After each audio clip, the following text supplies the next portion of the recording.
دو پردہ دار خواتین ہیں، وہ اپنے جانوروں کو ایک سمت لیے کھڑی ہیں، سمجھ گئے کہ مردوں کے ہجوم میں آنا نہیں چاہ رہی، ان کا حیا مانے ہے، تو آگے بڑھے اور حضرت موسیٰ علیہ السلام نے ایک کبتی کو تھپڑ مار دیا تھا۔ قرآن مجید کے دامن میں یہ واقعہ موجود ہے۔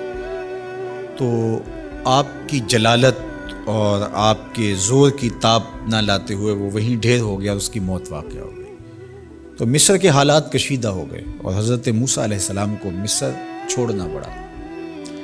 تو وہ شہر مدین کی جانب جا رہے تھے کہ راستے کے اندر ایک کنواں تھا، وہاں کچھ لوگ اپنے جانوروں کو پانی پلا رہے تھے۔ تو حضرت موسیٰ نے دیکھا کہ دو پردہ دار خواتین ہیں، وہ اپنے جانوروں کو ایک سمت لیے کھڑی ہیں، سمجھ گئے کہ مردوں کے ہجوم میں آنا نہیں چاہ رہی، ان کا حیا مانے ہے، تو آگے بڑھے اور ان کے جانور ہانکے اور ان کو سیراب کیا اور پھر ان کی جانب ہانک دیے۔ وہ واپس گئیں اور اپنے والد بزرگوار سے کہا کہ 1 سال نوجوان جس کی آنکھوں میں شرم و حیا تھا، اس نے ہمارے ساتھ یہ مہربانی کی۔ تو ان کے والد گرامی نے کہا کہ جاؤ اس کو بلا کے لاؤ۔ قرآن مجید میں اس کا ذکر کیا گیا، فَجَاءَتْهُ إِحْدَاهُمَا تَمْشِي عَلَىٰ اسْتِحْيَاءٍ، ان میں سے ایک خاتون حیا میں سمٹی ہوئی حاضر ہوئی۔ اس نے کہا کہ ہمارے والد گرامی آپ کو بلاتے ہیں، آپ نے ہمارے ساتھ جو مہربانی کی ہے اس کا وہ اجر دینا چاہتے ہیں۔ تو حضرت موسیٰ علیہ السلام ان کے ساتھ چلے گئے، اور جب گئے تو یہ گھر تھا حضرت شعیب علیہ السلام کا، اور یہ صاحبزادیاں حضرت شعیب علیہ السلام کی تھیں۔ تو اس خاتون کا شرم و حیا کے ماحول میں حضرت موسیٰ علیہ السلام کو یہ کہنا اور چل کے اس انداز سے آنا، قرآن نے اس کی حکایت بیان کی ہے۔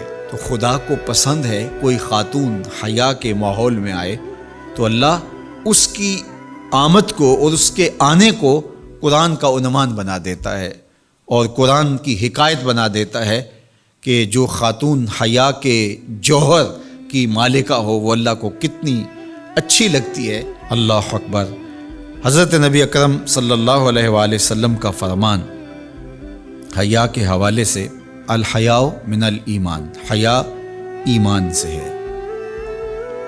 تو جتنے بھی ایماندار لوگ ہیں وہ پھر حیا کے جوہر سے مزین ہوں گے، مالا مال ہوں گے۔ آپ دیکھ لیجئے سب سے بڑے ایماندار تو میرے اور آپ کے آقا مولا ہیں، اور حضور کمواری لڑکی سے زیادہ حیادار تھے۔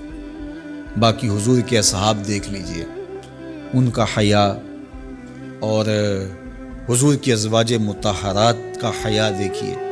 ام المومنین حضرت عائشہ رضی اللہ تعالی عنہا فرماتی ہیں کہ حضور کا جب وصال ہوا اور حضور میرے حجرے میں دفن ہوئے، تو میں جب حضور کی قبر انور پہ جاتی تو معمولی چادر اوڑھ کے چلی جاتی، اس خیال سے کہ میرے شوہر ہیں۔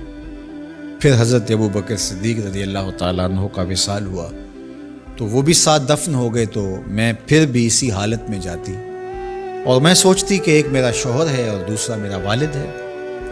کہا پھر حضرت عمر رضی اللہ تعالیٰ عنہ کا انتقال ہوا اور وہ بھی ساتھ مدفون ہوئے۔ تو حضرت ام المومنین فرماتی ہیں کہ اب جب میں جاتی تو میرا جانے کا انداز مختلف تھا۔ فواللہ ما دخلت الا وانا مشدودۃ علی ثیابی حیاء من عمر۔ کہا اب جب بھی میں جاتی تو خوب اوڑھنی اوڑھ کے اور چادر لے کے جاتی، مجھے عمر سے حیا آتی۔ یہ ام المومنین کا انداز زندگی ہے۔ مقدرات اسلام کو اس سے سیکھنا چاہیے۔ جو قبر میں دفن ہیں ان سے بھی یہ حیا کریں، جو مومنوں کی ماں بھی لگتی ہیں۔ اور آج یہ دلائل دیے جائیں کہ پردہ تو جناب دل کا ہوتا ہے، چہرے کا پردہ تو نہیں ہے۔ باقی کسی کو اپنی آنکھ میں شرم پیدا کرنی چاہیے۔ عورت کو کیا ضرورت ہے کہ وہ اپنے آپ کو ڈھانپ کے رکھے؟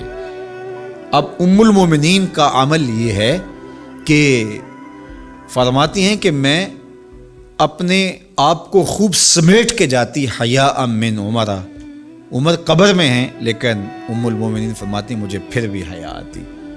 اور حضرت سیدہ طیبہ طاہرہ حضرت فاطمہ زہرا رضی اللہ تعالی عنہا نے کہا کہ عورت کے لیے بہترین پردہ یہ ہے کہ اس کو کوئی غیر مرد نہ دیکھے اور وہ غیر مرد کو نہ دیکھے۔ تو جب یہ ہمارا دین ہمیں سکھاتا ہے اور حیا کا یہ سبق دیتا ہے، بڑوں سے حیا کرنے کی تلقین کی گئی، اللہ سے حیا کرنے کی، اس کے رسول سے حیا کرنے کی تلقین کی گئی۔ صحابہ فرماتے ہیں بعض اوقات ہم کچھ پوچھنا چاہتے ہوتے تھے اور حضور کے حیا کی وجہ سے ہم ایک عرصہ تک وہ بات نہیں پوچھ پاتے تھے۔ آج دادا کے سامنے بچے جس طرح بات کرتے ہیں اور جس طرح بچوں سے حیا کا جوہر ختم ہو گیا ہے اور اس کو وہ تہذیب نو کا کرشمہ سمجھتے ہیں اور جدید دور کی کرامت سمجھتے ہیں، یہ دور جدید کی کرامت نہیں ہے، یہ جاہلیت ہے۔